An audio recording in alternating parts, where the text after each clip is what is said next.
Ok, abran su Biblia, por favor, al segundo libro de Samuel en el capítulo 12. Segundo libro de Samuel en el capítulo 12. Mientras ustedes abren su Biblia, yo oro una vez más.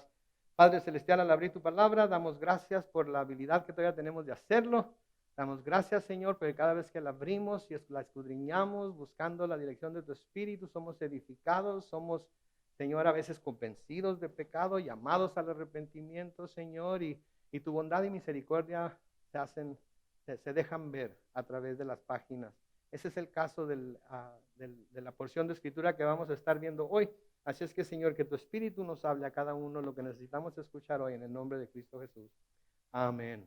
Muy bien, la semana pasada terminamos el capítulo 11 y vimos en el capítulo 11 la historia de David y Betsabé. Todos la conocemos. Si todos conocemos la historia de David y Betsabé, sabemos que David, en lugar de ir a luchar con los reyes o con su pueblo, con su ejército, como acostumbraban los reyes en ese tiempo, decidió quedarse y porque se quedó, andaba en la azotea, medio modorro una tarde después de que se levantó de la siesta y miró a una mujer bañarse y le gustó y le mandó que se la trajeran y tuvo relaciones con ella y la mujer salió embarazada y luego para tratar de tapar todo el asunto mandó llamar a su marido del campo de batalla para buscar que él fuera a su casa, se acostara con ella y así pudieran decirle que era de él el niño. El marido nunca quiso hacerlo porque era muy leal a David y a sus hombres. Entonces David lo manda de regreso al campo de batalla y le dice al general Joab que lo ponga en donde la batalla esté más fuerte y luego que retire a sus soldados para que Urías, que era el esposo de Betsabé, muriera en la batalla, y así sucedió. Y después de que todo eso sucedió, David tomó a Betsabé y la juntó, la hizo una de sus esposas, y etcétera, etcétera, etcétera. ¿Verdad? Y todo parece haber, ahí terminó todo. Pero para Dios las cosas no terminan así, ¿sí? Tarde o temprano el Señor siempre nos llama a cuentas por nuestro pecado. Y estaría bien que todos los que tenemos pecado, los que hemos pecado, los que estamos pecando quizás, nos pongamos a cuentas con Él aquí de este lado de la eternidad. Porque del otro lado de la eternidad ya no hay manera de ponerse a cuentas. Del otro lado de la eternidad vamos a tener que pagar por nuestro propio pecado. Vamos a tener que ir delante del trono de Jesucristo y vamos a tener que dar cuentas de lo que hicimos en nuestro cuerpo, sea bueno, sea malo, y etcétera, etcétera, etcétera. Ustedes saben lo que Pablo dice. Lo bueno de todo esto, y por eso al estar haciendo una oración, al estar haciendo mi oración, hablé de ello. Lo bueno de todo eso es que Dios nos ama demasiado como para dejarnos en nuestro pecado. Y no quiere que tengamos ninguna duda, aun cuando hubiésemos pecado, no quiere que tengamos ninguna duda de que Él nos quiere perdonar, de que Él quiere perdonar nuestro pecado, ¿sí? No importa qué tan horrendo sea, no importa qué tan grande, no importa qué tan ofensivo sea, porque, y todo pecado, por pequeño que sea, lo podemos llamar pecadillo, para Dios es ofensivo. Entonces imagínense, ¿ok? Lo que David había hecho aquí, ¿sí? Imagínense el adulterio, imagínense el asesinato, ¿sí? Entonces, el Señor no va a dejar que David, su siervo, no sea confrontado con su pecado. Y eso es algo que debemos de darle gracias a Dios cada vez que nos confronta con nuestro pecado, ¿sí? Podríamos pensar que Dios es muy malo, podríamos pensar que Dios es vengativo, podríamos pensar que Dios quiere tenernos siempre bajo su yugo al confrontarnos con nuestro pecado, pero déjenme decirles algo, la única razón por la que Dios nos confronta con nuestro pecado es porque quiere perdonarnos.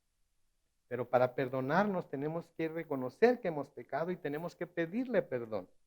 Aquel que no cree que ha pecado no tiene por qué ser perdonado.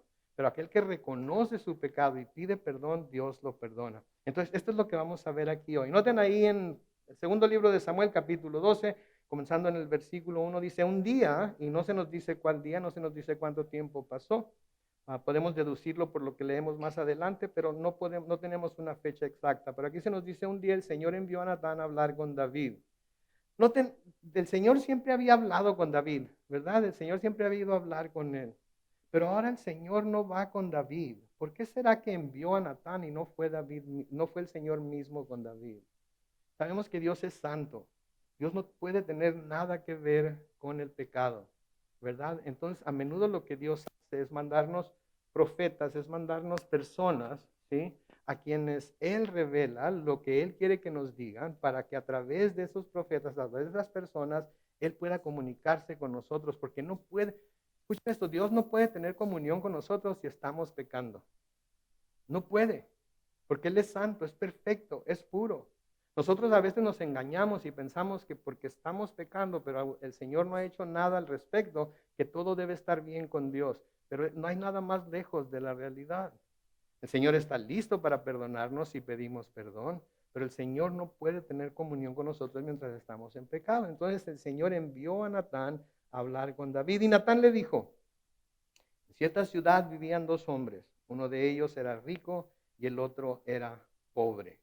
Ahora, aquí Natán va a relatarle una historia a David que va a hacer que David pueda ver lo que él hizo con claridad, pero en otra persona, para que David pueda juzgar si lo que la otra persona hizo estaba bien o estaba mal. ¿Sí? Y esto lo hizo Dios a propósito, porque a menudo somos muy rápidos para juzgar el pecado de los demás, pero no somos tan rápidos para juzgar nuestro propio pecado. ¿Sí? Y cuando vemos nuestro pecado en otros, ¡oh! Nos enciende, ¿verdad? Pero no vemos nuestro propio pecado. Entonces, por eso es lo que está haciendo aquí. Ahora, algo que se me hace a mí asombroso es que Dios va y persigue a David. Dios envía a Natán a hablarle con David. Básicamente, Dios está yendo a buscar a David.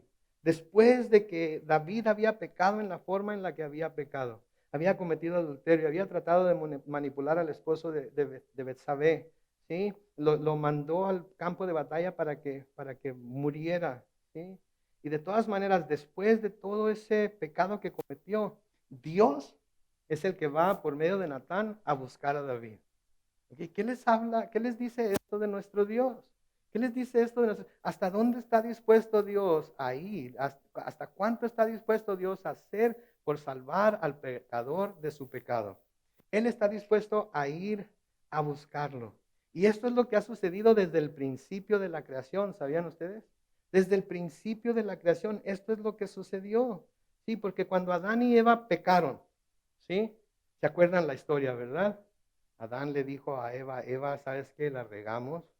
Deberíamos ir a buscar a Dios y decirle que la regamos y pedirle que nos perdone para que no vayamos a morir como prometió que iba a suceder si pecábamos. ¿Eso fue lo que hicieron? No. Al contrario, cuando oyeron la voz de Dios, ¿qué hicieron?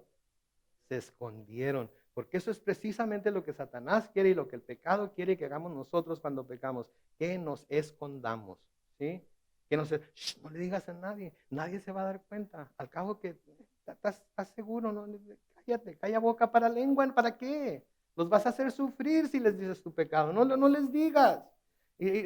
Las consecuencias pueden ser duras, así es que mejor irás, quédate. No, yo no le voy a decir a nadie si tú no le dices. Okay, y ese es el engaño de Satanás. Pero tarde o temprano el pecado nos encuentra, el pecado nos alcanza y el pecado sale a la luz y sufrimos las consecuencias. Entonces el hombre y la mujer oyeron la voz de Dios en el huerto, ¿sí?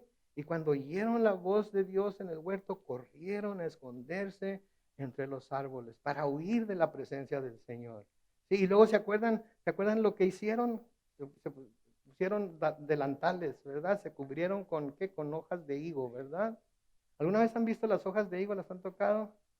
Yo no sé qué les daría la idea de usar las hojas de higo, pero en fin, las usaron. ¿Y qué es lo que nos habla esto? De que todo lo que queramos hacer nosotros para cubrir nuestro pecado nunca va a ser suficiente para cubrirlo. ¿Sí? Nunca va a ser. Es más, nos va a hacer daño. ¿Sí? Ahora, en nuestros días, el Espíritu Santo viene a hacer lo mismo con nosotros. Nos revela nuestro pecado, pero no con el afán de condenarnos, sino con el afán de que nos demos cuenta de que hemos pecado y nos volvamos a Dios arrepentidos a pedir perdón. Eso es lo que el Espíritu Santo quiere de nosotros. Por eso nos convence de pecado. No, no quiere condenarnos. Si nos quisiera condenar, no nos dijera nada, ¿no es cierto? No nos dijera nada, se quedaría callado y nos dejara seguir en nuestro pecado hasta que llegáramos a la presencia de Dios y luego entonces sí, el martillo cae sobre nosotros. ¿Sí?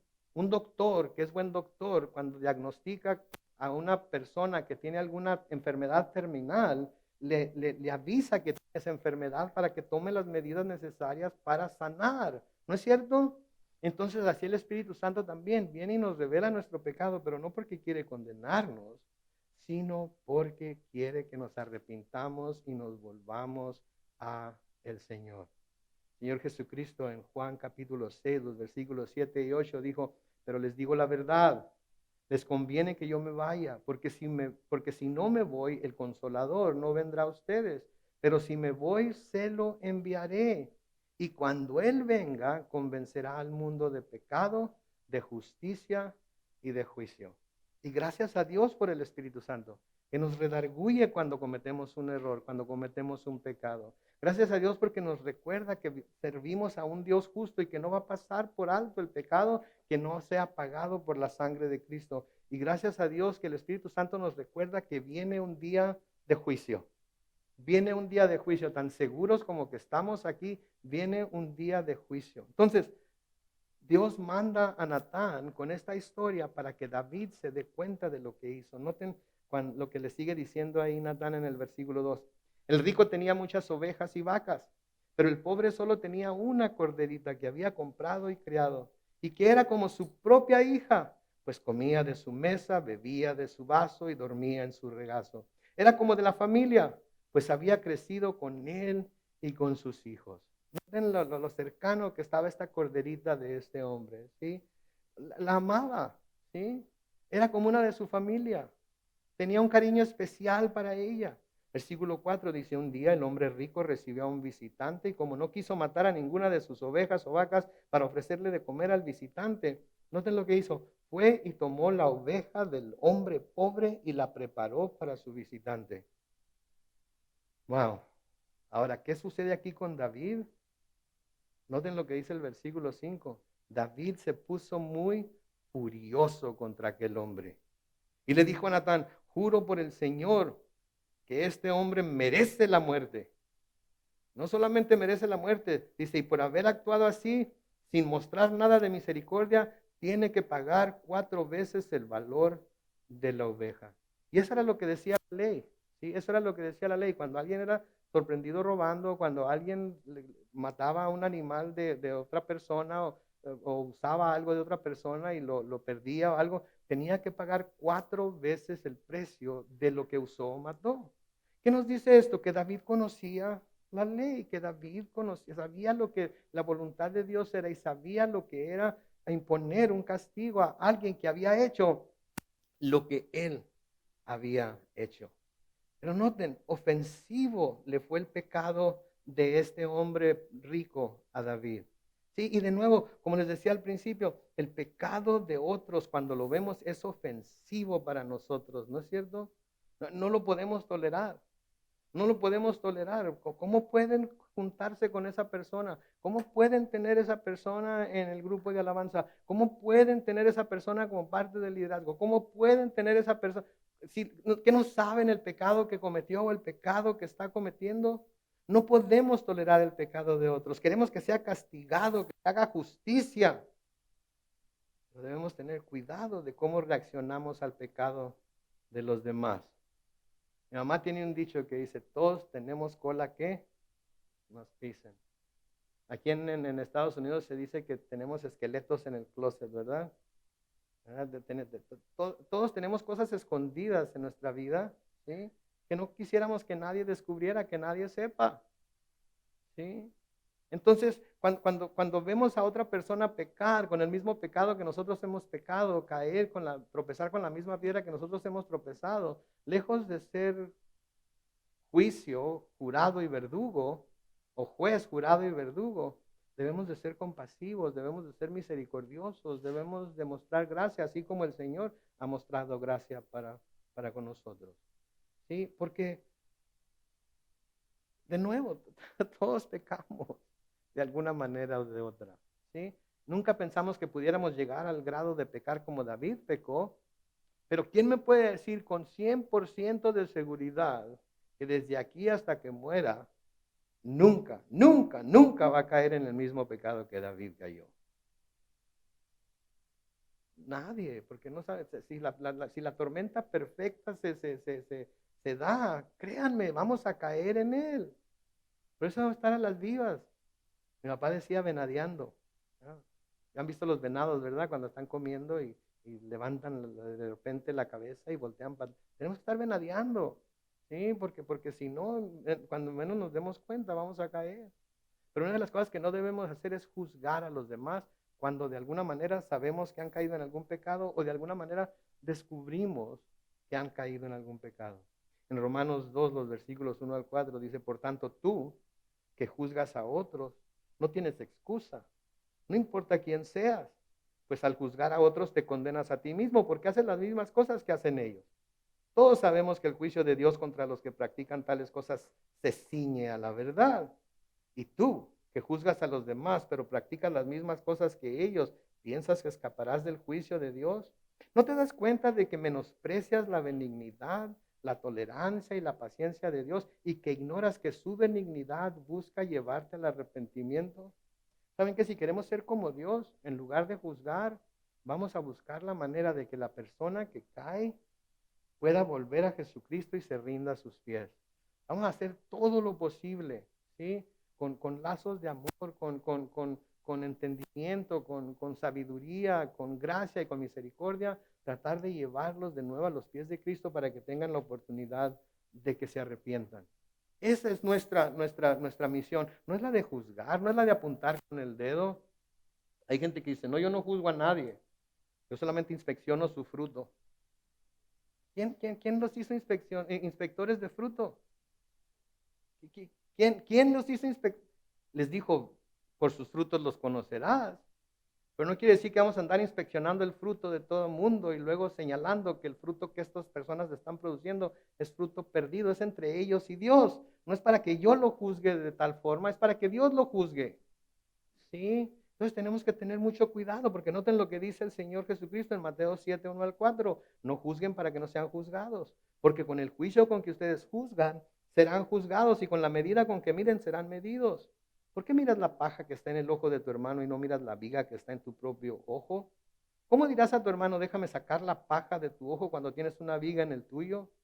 Hipócrita, saca primero la viga de tu propio ojo y entonces verás bien para sacar la paja del ojo de tu hermano. Ahora, no está diciendo aquí que para poder juzgar el pecado de otro o para poder juzgar que alguien está pecando y ir a decirle que está pecando, tenemos que ser perfectos, porque entonces, ¿quién podríamos hacerlo? Nadie. Noten, la paja es que es un pedacito de madera chiquitito que apenas se ve. Y sin embargo, qué grandote se ve cuando lo vemos en el ojo de la persona que está enfrente de nosotros, ¿verdad? La viga, ¿qué es? ¿Saben lo que es una viga? Una viga es como una cosa de estas, pero de madera. Ahora, ¿qué está diciendo con quítate la viga antes de que vayas y busques quitarle la paja a tu hermano? Imagínense ustedes, si yo miro una paja en el ojo de mi hermana Marilú, ¿sí? Y yo traigo una viga de ese tamaño en mi ojo. Me voy a querer acercar a ella para quitarle la paja. ¿Y qué voy a hacer con esa viga? Le voy a dar de golpes, oiga. Esa viga le va a dar de golpes antes de que yo pueda quitar la paja.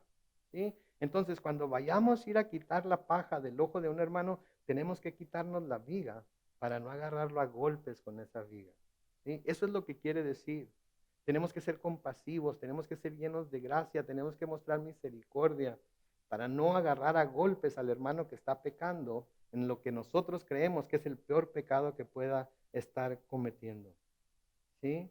Entonces, de nuevo en Mateo 7 y el versículo 12, así que todo lo que quieran que la gente haga con ustedes, eso mismo hagan ustedes con ellos, porque en esto se resumen la ley y los profetas.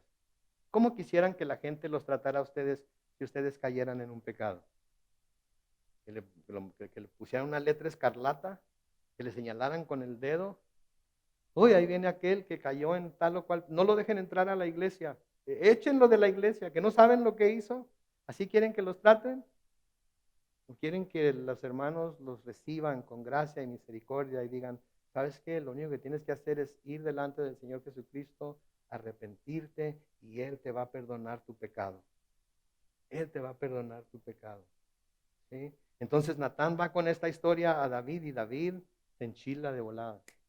Luego, ese hombre debe morir, debe pagar 4 veces lo que se robó.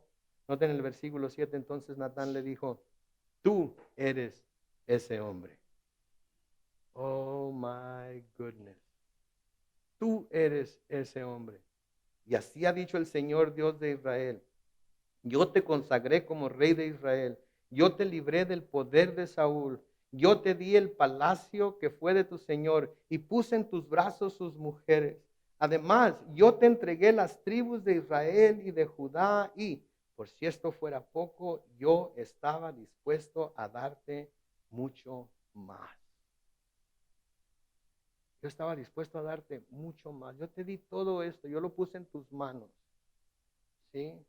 Algunas de estas cosas ni siquiera te las debería de haber dado, pero te las di. ¿Sí? Y te hubiera dado mucho más si tú me lo hubieras pedido. ¿Cuántas veces nos perdemos de las bendiciones que Dios tiene para nosotros y nos conformamos con las cosas mediocres que el pecado nos ofrece? A menudo nos conformamos con cosas mediocres que el pecado nos ofrece y nos perdemos de las grandes bendiciones que Dios tiene para nosotros. ¿Sí? Pero el pecado, ¿qué hace? Nos ofrece las cosas inmediatamente, ¿verdad? Las quiero ya. Y si el pecado está dispuesto a dármelas ya, ¿verdad? Entonces estoy dispuesto a recibirlas de parte del pecado, de Satanás. No más que no se les olvide, ¿sí? Que el plan de Satanás es viaje ahora y pague después, ¿verdad? Sí, ese es siempre el plan de Satanás. Viaje ahora, disfrútalo ahora. No te preocupes, te lo mereces. Eso es lo que necesitas. Si no le estás haciendo daño a nadie que no que te valga, tú hazlo. ¿Sí? Si te hace sentir bien, arráncate. Acabo que luego tienes la habilidad, tienes el tiempo para arrepentirte después. ¿En serio? ¿Saben que cada vez que alguien dice, bueno, yo creo que yo puedo pecar, al cabo que después me puedo arrepentir? ¿En serio? ¿Irá a dar al Señor tiempo de que te arrepientas? ¿Y qué si en medio del pecado te da un ataque al corazón y ahí quedas? ¿Qué onda? ¿Y qué si en medio del pecado un avión cae ahí donde tú estás y explota? Entonces, ¿qué? Mejor para qué buscarle 3 piedras al gato si sabemos que tiene ¿cuántas? 4. Ya sabemos cómo corre el agua en San Felipe, ¿no es cierto? Entonces, ¿para qué meternos en misa de 11 varas, como dice mi mamá? Aquí estoy seguro, con Jesucristo estoy seguro. Si Él viene ahorita, me voy a ir al cielo con Él y nadie me va a poder arrebatar de su mano. Si ahorita caigo muerto aquí un ataque al corazón, me voy a ir inmediatamente al cielo con Él y nadie va a poder evitarlo. ¿Sí? Entonces, ¿para qué andarle buscando por otro lado? ¿No es cierto, hermano? Hay que estar en donde está lo seguro, ¿verdad? Y Jesucristo es lo seguro. ¿Sí? Entonces, Dios nos quiere dar buenas cosas, pero nos quiere dar buenas cosas, ¿sí? Mientras caminamos con Él. Sí, en 1 Corintios 2:9 dice, como está escrito, las cosas que ningún ojo vio, ni ningún oído escuchó, ni han penetrado en el corazón del hombre, son las que Dios ha preparado para los que lo aman. ¿Sí? En Isaías 64:4 dice, nunca antes hubo oídos que oyeran, ni ojos que lo vieran, ni nadie supo de un Dios que como tú actuara en favor de aquellos que en Él confían. ¿Cuántos estamos confiando en Dios ahorita? Entonces Él está actuando a nuestro favor. Todas las cosas que suceden son para nuestro bien. Cuando Él nos dice que nos esperemos para que nos dé algo, es por nuestro bien. Cuando Él nos dice a su tiempo vas a tener lo que quieres tener, es por nuestro bien. ¿Sí? Y cuando Él nos dice, no, eso no lo puedes tener, es por nuestro bien también. Entonces confiemos en Él.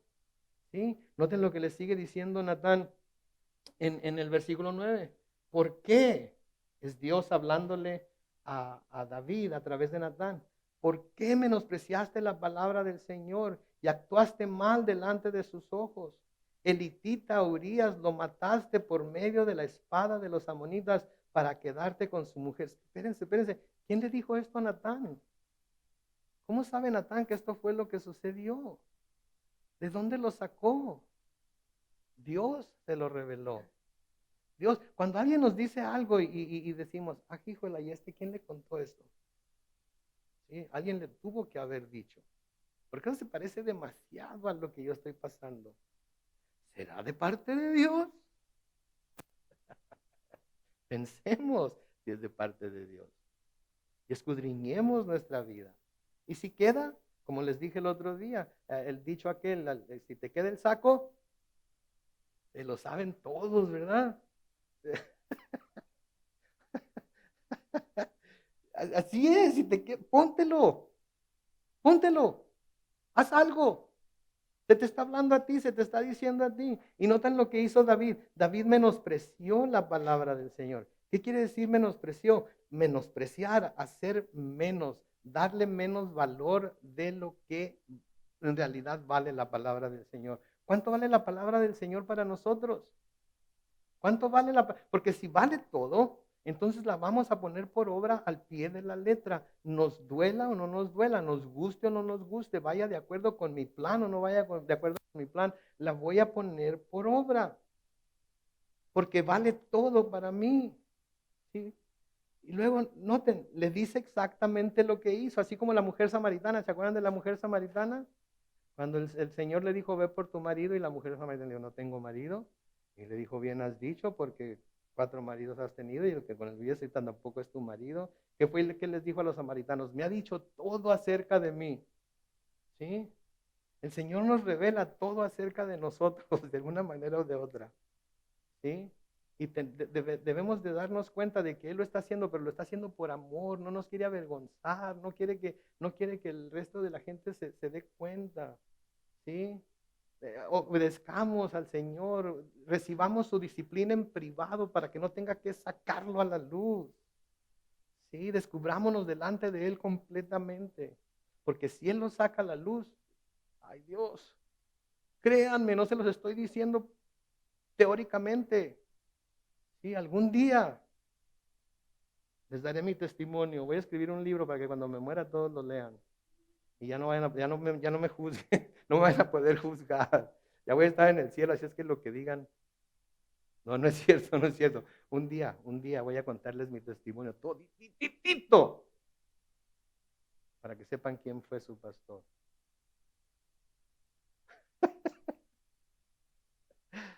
Siempre y cuando vaya a ser para la gloria de Dios. Si hay cosas que no van a glorificar a Dios, ni caso tiene decirlo. Pero aquí le dice, tú mataste por medio de la espada a Urías para quedarte con su mujer, para quedarte con su mujer. ¿Saben que muchos que viven abiertamente o secretamente en pecado creen que no, que Dios no, ah, que Dios no tiene nada contra ellos? ¿O creen que este pecado poco efecto tiene en su relación con Dios? Pero menospreciar los mandamientos de Dios significa menospreciar a Dios mismo. Y no podemos tener comunión con Dios y menospreciarlo al mismo tiempo. ¿Ustedes creen que se puede tener comunión con Dios y al mismo tiempo hacerlo menos? Al mismo tiempo menospreciarlo. Es imposible. Traten de hacer eso con su esposa, traten de hacer eso con su esposo, traten de hacer eso con sus hijos, traten de hacer eso con sus padres. Que dicen amarlos, pero luego los menosprecian, no les toman en cuenta, no les importa lo que ellos quieran, lo que ellos digan, nada. Esa no es una relación saludable. ¿No es cierto? Sí, en primera de Juan 1, versículos 5 al 7 dice, este es el mensaje que hemos oído de Él y que les anunciamos a ustedes, Dios es luz y en Él no hay tiniebla alguna. Si decimos que tenemos comunión con Él y vivimos en tinieblas, estamos mintiendo y no practicamos la verdad. Pero si vivimos en la luz, así como Él está en la luz, tenemos comunión unos con otros y la sangre de Jesús, su Hijo, nos limpia de todo pecado. Señor Jesucristo les dijo a sus discípulos en Lucas 6:46, ¿por qué me llaman ustedes Señor, Señor? Y no hacen lo que les mando hacer. ¿Por qué me llaman Señor, Señor y no hacen lo que les digo? Y al decirme Señor, están diciendo que yo estoy por encima de ustedes, que yo soy su amo y ustedes son mis esclavos. Entonces, si me llaman Señor, ¿por qué no hacen lo que yo les digo? ¿Sí? Que hay mucha gente, especialmente nuestros, ahorita que estamos con esto del gobierno y que si le hacemos caso o no, etcétera. Lo estábamos platicando los varones y yo el sábado pasado. Hay mucha gente que dice, yo no doblo la rodilla por nadie si no es por Jesús. ¿Sí? Ven a los deportistas hincándose por el himno nacional o la bandera o lo que sea y se indignan. Yo no doblo la rodilla delante de nadie si no es Jesús. Pero hay partes de su vida que todavía no han rendido a Jesús. Hay partes de su vida en las que todavía no se han sometido completamente a Jesús. Entonces pueden decir todo lo que quieran y pueden verse muy, ¿verdad? Pero la prueba está en, ¿cómo se dice en español? Estoy pensando en un dicho en inglés ahora. La prueba está no, en español se dice,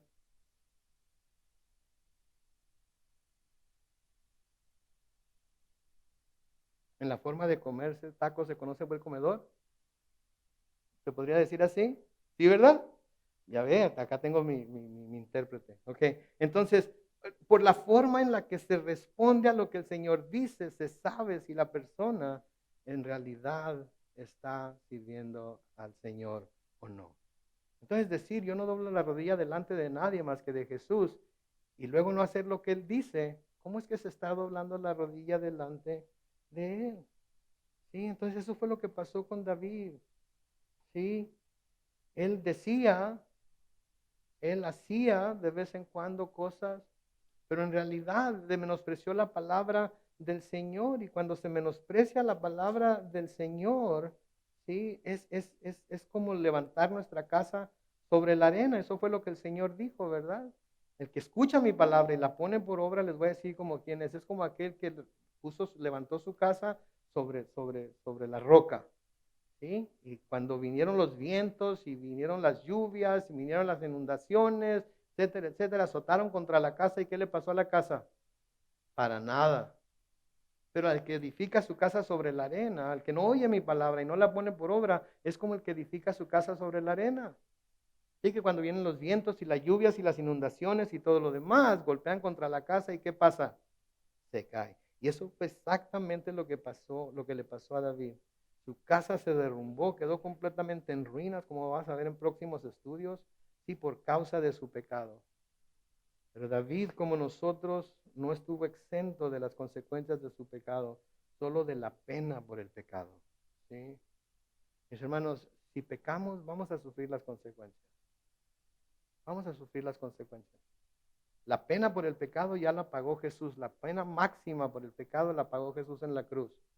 Pero aquí en la tierra, si pecamos y cuando nuestro pecado se ha descubierto, vamos a sufrir las consecuencias. ¿Cuántos pastores se han descubierto su caída por andar yo lo vi, nadie me lo contó por ahí? ¿Sí? Y de repente ministerios gigantescos, grandísimos, ¿qué pasa?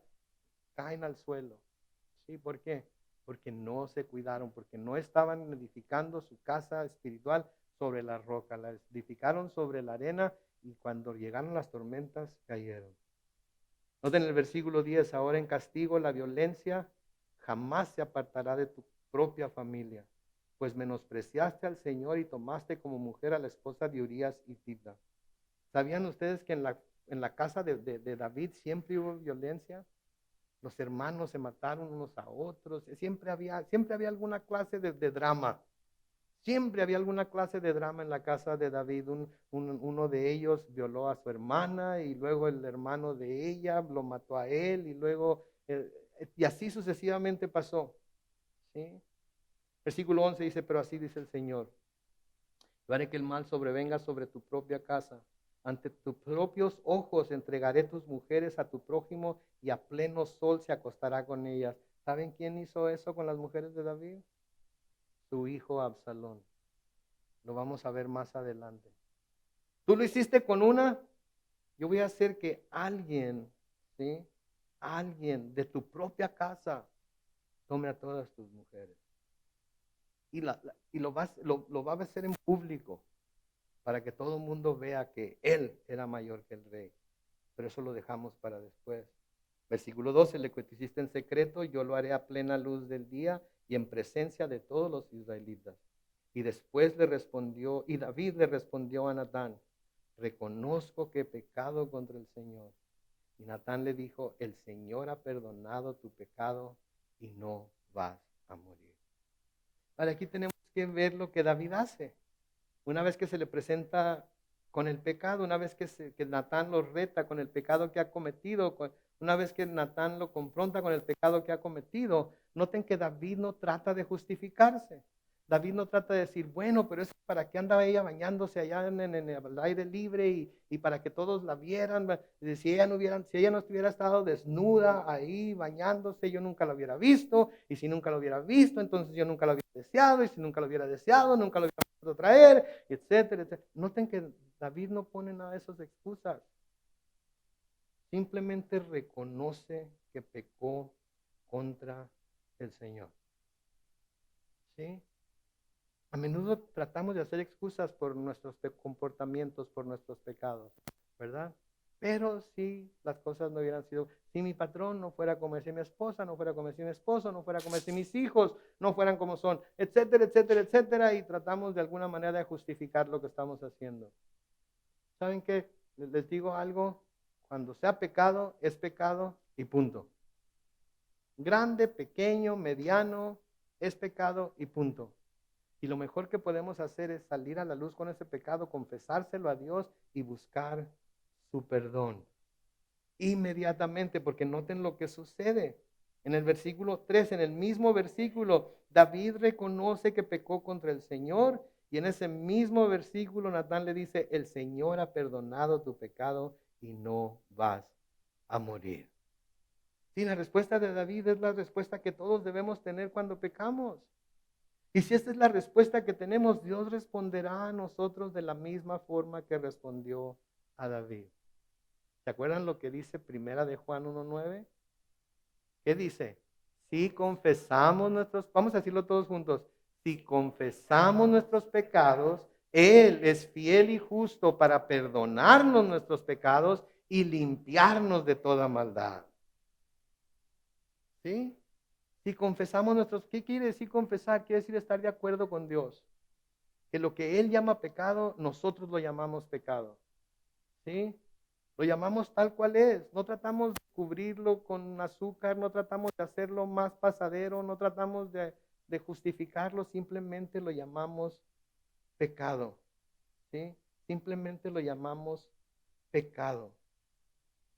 Y entonces tenemos que tener mucho cuidado. ¿Sí? Entonces, el Señor manda a Natán a que le hable a David de su pecado. David escucha la historia de este hombre rico y este pobre. Se enoja contra el hombre rico por lo que hizo. Natán le dice, tú eres. El Señor le dice, mira, esto es lo que va a pasar. Y David se arrepiente inmediatamente delante de Dios. David se arrepiente inmediatamente delante de Dios. Hay un salmo, sí, escrito por David, que habla tan claramente de lo que David estaba sintiendo después de que Natán lo confrontó con su pecado. Es el Salmo 32. Es el Salmo 32. En el Salmo 32, David expresa la dicha que sintió una vez que Natán le dijo que Dios le había perdonado su pecado. Noten ahí en el Salmo 32, si lo quieren ver en su Biblia, dice, dichoso aquel cuyo pecado es perdonado y cuya maldad queda absuelta. Dichoso aquel a quien el Señor ya no acusa de impiedad y en el que no hay engaño. Noten lo que dice en el versículo 3. Mientras callé, mis huesos envejecieron, pues todo el día me quejaba. De día y de noche me hiciste padecer, mi lozanía se volvió aridez de verano. Te confesé mi pecado, no oculté de maldad. Me dije, perdón, mi maldad. Me dije, confesaré al Señor mi rebeldía y tú perdonaste la maldad de mi pecado. Eso es lo que, yo no sé si ustedes alguna vez han pecado, no tengo idea yo, ¿ok? Yo no sé, yo no sé si alguna vez hayan pecado. Mi, mi, mi, mi, mi, les apuesto que sí, pero no soy jugador, así es que. Pero cuando uno peca contra Dios y sabe que ha pecado contra Dios, ¿sí? Yo siento el peso de la culpa, les hablaba el domingo de esto. Yo siento así como que, ay, la regué, ¿por qué hice eso? ¿Por qué dije aquello? ¿Cómo pude haber pensado eso? Y siento así como que me duelen los huesos, ¿verdad? Puede ser la vejez también, pero